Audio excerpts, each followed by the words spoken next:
Hello students, welcome back to the channel. My name is Namrata and as requested, I am here in front of you to discuss JEE Main 2021 paper solution which was held on 26 February shift 1.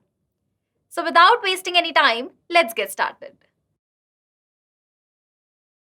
In this question, we need to figure out the value of this determinant. Okay. So from the use of basic row or column operations, we'll be able to figure out. In such questions, here I can see that these three values are 1. So we need to create two zeros to expand this determinant smoothly.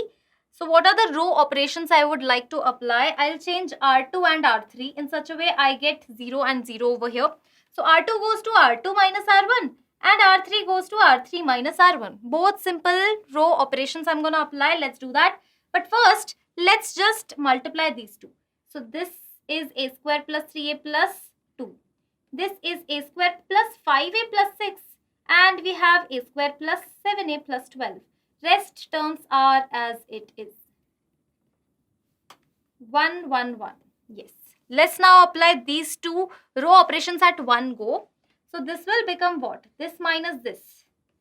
Let's write R1 as it is. I am not touching R1. Let's keep R1 as it is. Now converted R2 would be what? New R2 would be what? 2a plus 4. And then subtraction of these two is 1 and then we have 0. Similarly, new R3 we have 4a plus 10 and then we have 2 and then 0. Let's just expand this determinant. If I do that, what do I get? I get, okay, 4a plus 8 minus 4a plus 10. 4a, 4a gone, 8 minus 10 is minus 2. The value of this determinant is minus 2, which is exactly matching with option A. Again, very easy question. Easy on calculation and thinking, right? From the world of trigonometry, we have our question from inverse trigonometry, which says if sine inverse x by a is equals to cos inverse x by b is equals to tan inverse y by c, and x belongs to 0 to 1, then we need to figure out cos of pi c whole upon a plus b. Okay, all right, let's begin. So actually, if I need to figure out cos of pi c by a plus b, I am not having any hint of this expression or argument inside the cos, right? I am not able to think about pi c by a plus b right now. But what I can think is three ratios are equal. So let's make it as k, that equate it to k. So that I have sine inverse x equals to ka, cos inverse x equals to kb, and tan inverse y equals to kc. Three equations, right? Okay. Now what to do? Actually, by looking at the equation number 1 and 2, whichever side you look, let's first talk about the LHS. If I add these two, sine inverse x plus cos inverse x is equal to pi by 2, we all know, and x is lying in the domain of sine inverse and cos inverse, both functions, right? So adding will make sense. If I talk about the right hand side, I'll have ka plus kb, that means a plus b, which is given over here, right? Which is used in the argument of cos, which we were looking for. So adding will make sense. Let's add these two equations. So you have sine inverse x plus cos inverse x equals to pi by 2. And in here you have k times a plus b. Right? Okay. Let's just talk about this. Let's just have a look at this. So I need pi by a plus b together. So what I'll be doing is I'll be shifting a plus b on the left hand side and I have 2k over here. Moreover, what I want is a c in multiplication. Let's just multiply c on both the sides. Pi c by a plus b is equals to 2 times kc. Kc, by third equation I can see kc is nothing but tan inverse y. So pi c by a plus b is equals to twice tan inverse y. Yes. Now what I want cos of this value. That means I need to take cos from both the sides of this starred equation. Let's do that. So we have cos pi c by a plus b, that is equals to cos 2 tan inverse y. Okay.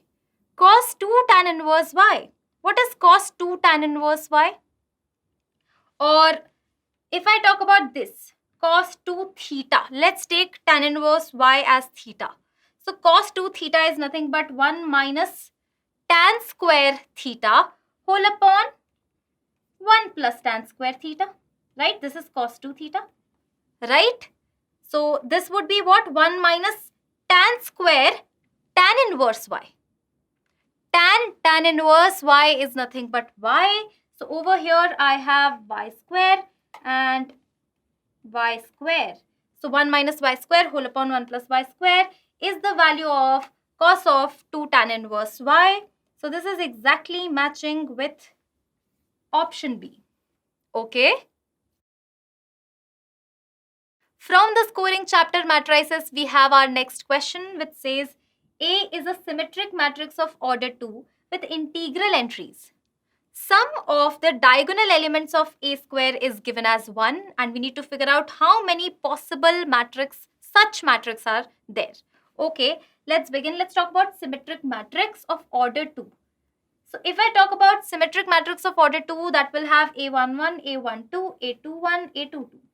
So conjugate elements are equal. What are the conjugate elements? A12 and A21 are conjugate elements. These two values would be equal. So let's mark it as B and B both, and rest can be different. Rest would be different. So A and C. Right? This is how we assume the symmetric matrix. A can be equal to C, but for now, for general, we have assumed that A is not equal to A and C are unequal, right? So A is equals to AB and AB, BC. Okay, this is the matrix, and let's talk about A square because the diagonal elements, sum of diagonal elements is equal to 1. So A square would be equal to what? AB, BC multiply AB, BC. Right, just like this. Let's make out the product. So this multiply this would be what? A square plus B square. Right, and this multiply this would be what? AB plus BC. And then we have this multiply this again AB plus BC. And then we have last this multiply this, we have B square plus C square. Right? Diagonal elements, that means this plus this. A square plus B square plus B square plus C square is equals to 1. Hence A square plus 2B square plus C square equals to 1. Mind it, A, B and C are integers. Positive or negative, but they are integers. We need to actually figure out how many possible combinations of A, B and C are possible. Then only we can comment on the matrix A. How many number of matrix are possible, right? So in here, if A is plus minus 1, plus 1 or minus 1, then B and C should be 0. These are the two cases. First case, A is 1, B is 0, C is 0. See, the things are getting satisfied. And next case, if A is minus 1 and B, C are still 0. Right? These are the two cases. Similar case with C. If C is plus minus 1 and A comma B both are 0, again 2 more cases. So overall the number of cases is 4. That means 4 such matrix we can define. Option C is the right answer. Okay. From the world of coordinate geometry, we have our question which says the intersection of 3 lines x minus y equals to 0, x plus 2y equals to 3 and 2x plus y equals to c is forming what? An equilateral triangle, a right angled triangle or isosceles triangle or none of the above. Let's start. So first of all, what we will do is we will find the intersection point of these 3 lines so that I get my 3 vertices A, B and C. We'll plot the figure, we'll find out the distances between the vertices. That means we'll find out the length of the sides. Then only we'll be able to decide whether it is equilateral triangle or isosceles or it is following the Pythagoras theorem or nothing. Okay, let's start. So x minus y equals to 0 and let's start these two. Let's start solving these two. So in here, okay, so you have actually x equal to y, right? The moment you put x equals to y, what do you get? X and y both equal to 1. So you have a 1 comma 1 as 1 point, right? Okay, cool. Now if you solve these two, what would you have? X equal to y equals to 2. 2 comma 2 is another point. Last you need to solve these two. Let's do that. If you solve these two, okay, so I need to multiply it with 2. If you multiply this with 2 and subtract, you get y equals to 0 and x equal to 3. So 3 comma 0 is another point. Let's plot the figure. So we have this, right? Intersection point of these two is giving us what? Is giving us 1, 1, then 2, 2, and then 3, 0. Just like this, A, B, and C. Let's just start solving. Let's just start finding the distances between A, B, and C. So AB, side AB is what? So you have 1 plus 4, that is root 5.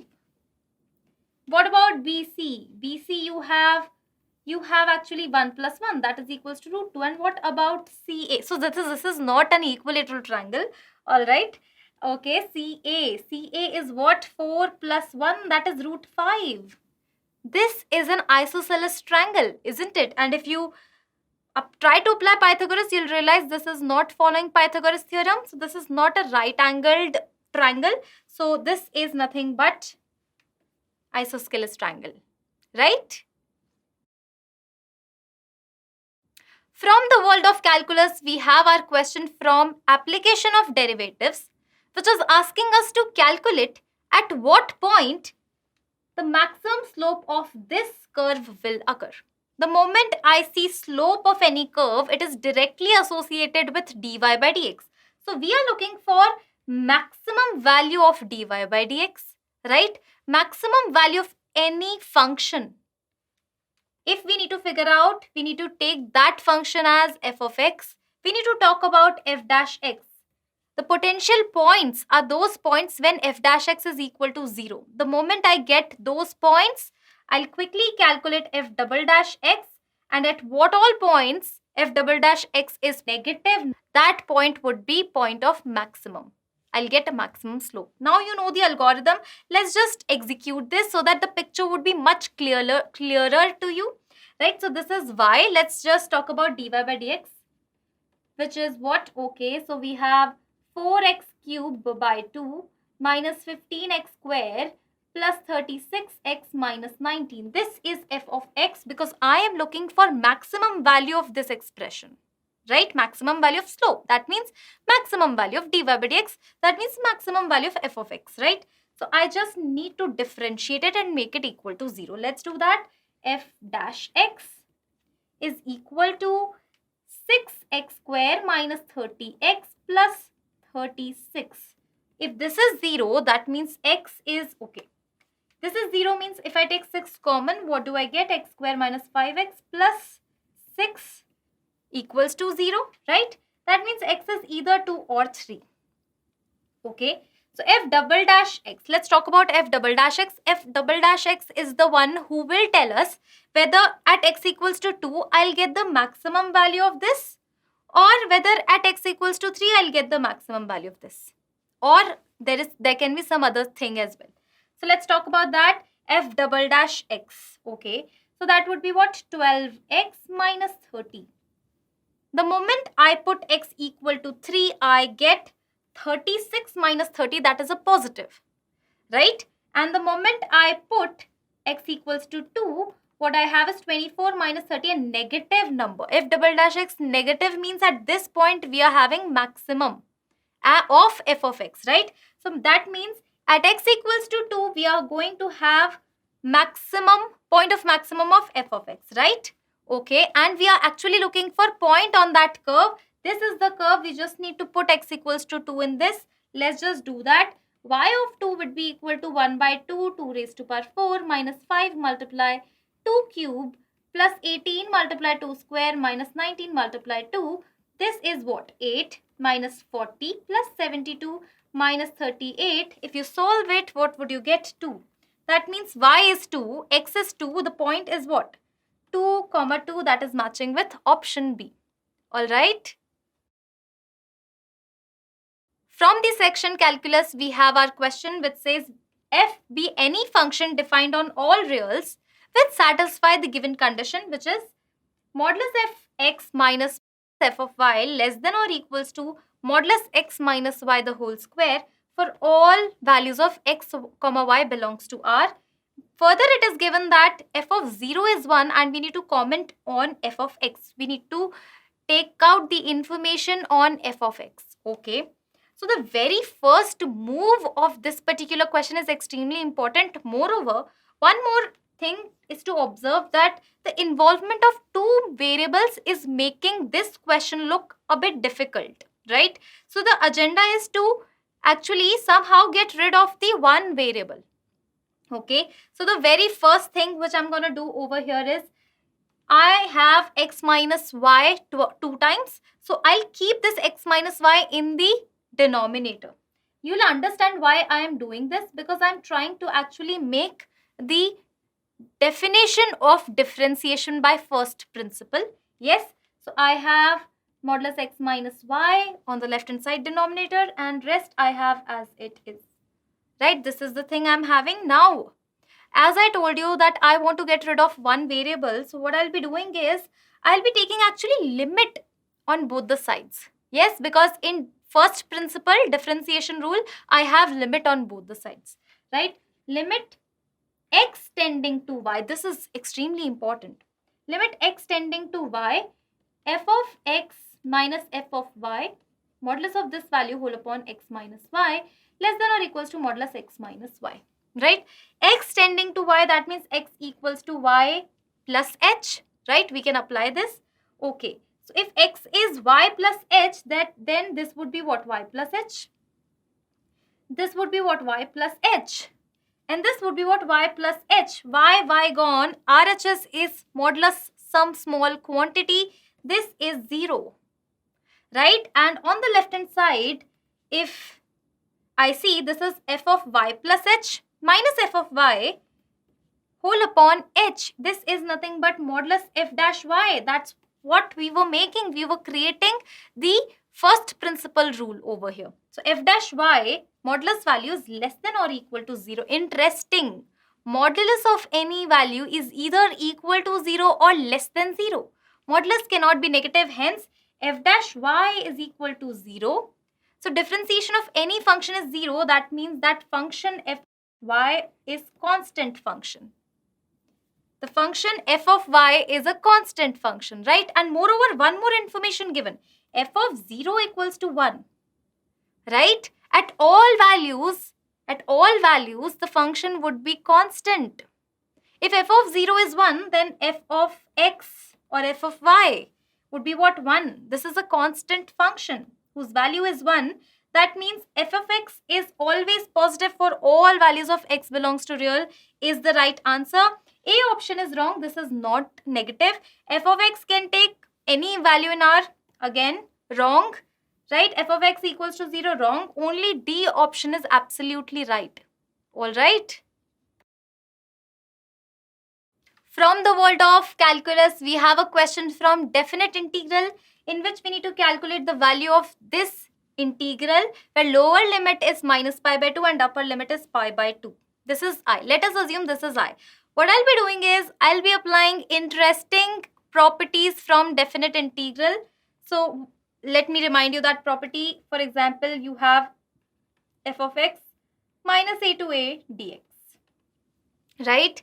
So what I'll be doing is I'll be actually, this x can be replaced by upper limit plus lower limit minus x. So that would be what? This plus this minus x. F of a minus x, so f of minus x dx, and the limits are as it is. This is the property. I'll be applying this property over here. So I have I equal to integral minus pi by 2 to pi by 2, right? Now I have to replace actually x by minus x, because pi by 2 minus x is what? Eventually minus x. So you have cos square minus x, which is by the way cos square x as it is. 1 plus 3 raised to power minus x. That's all. Dx will remain as it is. Okay. If I further solve this, what do I get? I actually get 3 raised to power x cos square x, 1 plus 3 raised to power x dx. Of course, minus pi by 2 to pi by 2. This is first and this one is second. I'll be adding 1 and 2 because I can see the denominator is same, right? That's how we actually talk about this property. Very, very important property.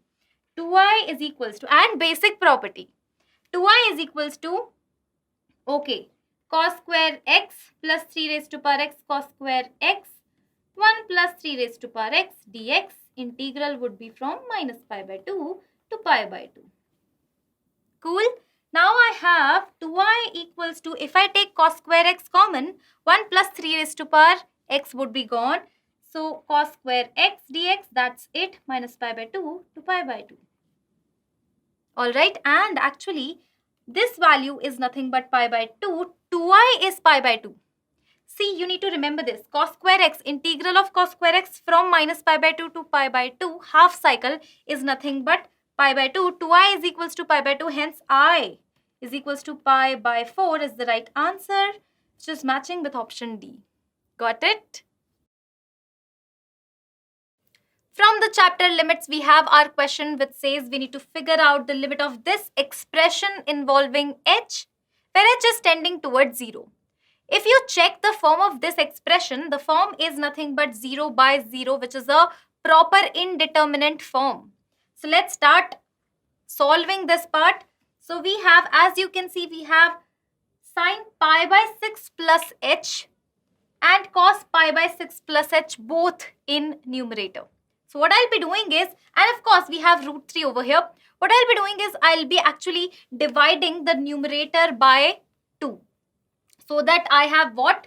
Root 3 by 2 sine pi by 6 plus h minus 1 by 2 cos pi by 6 plus h in the numerator. Of course, we have 2 outside this, right? What about the denominator? Again, the same thing is happening over here. Cos h and sin h, root 3 is also there. So I'll be dividing denominator by 2 as well to compensate, of course. So we have root 3 by 2 and we have cos h minus we have 1 by 2 sin h. Limit h is tending towards 0. Alright, okay, cool. Now this is nothing but cos pi by 6 and this one is sin pi by 6, isn't it? Now the numerator is sin a cos b minus cos a sin b. Sin a cos b minus cos a sin b is nothing but sin a minus b, that is pi by 6 plus h minus pi by 6. This is numerator. We have 2 over here as well. Of course, limit is of h is tending towards 0.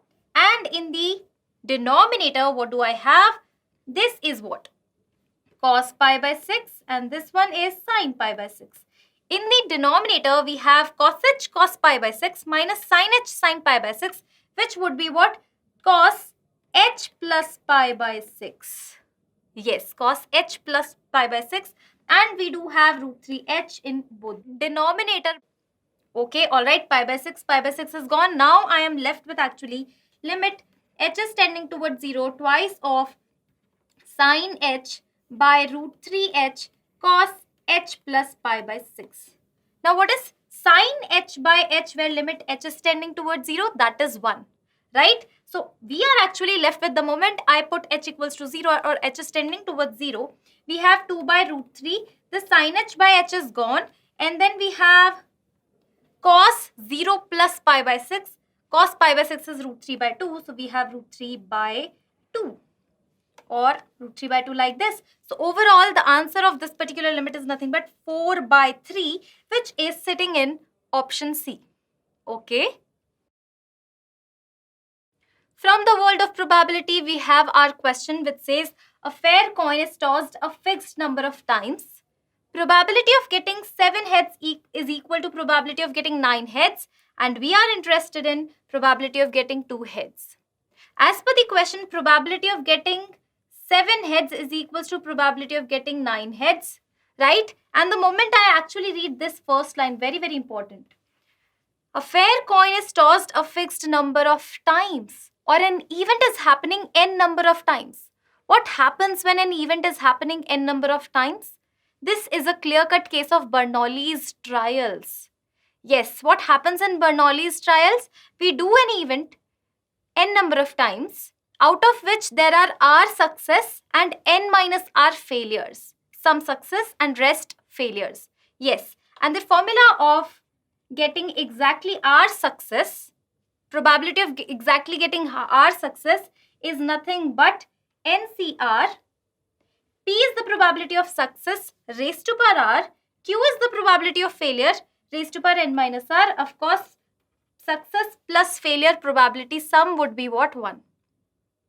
Okay, in this particular case, what is happening? Getting a head is success. Getting a tail or not getting a head is failure. Right? So what will happen over here is NC7 multiply probability of getting head is half. Probability of getting tail or not getting a head is half as well. Half raised to power r, half raised to power n minus r. Here r is what? 7. Right? This is probability of getting exactly 7 heads. What about probability of getting exactly 9 heads? NC9, half raised to power 9, half raised to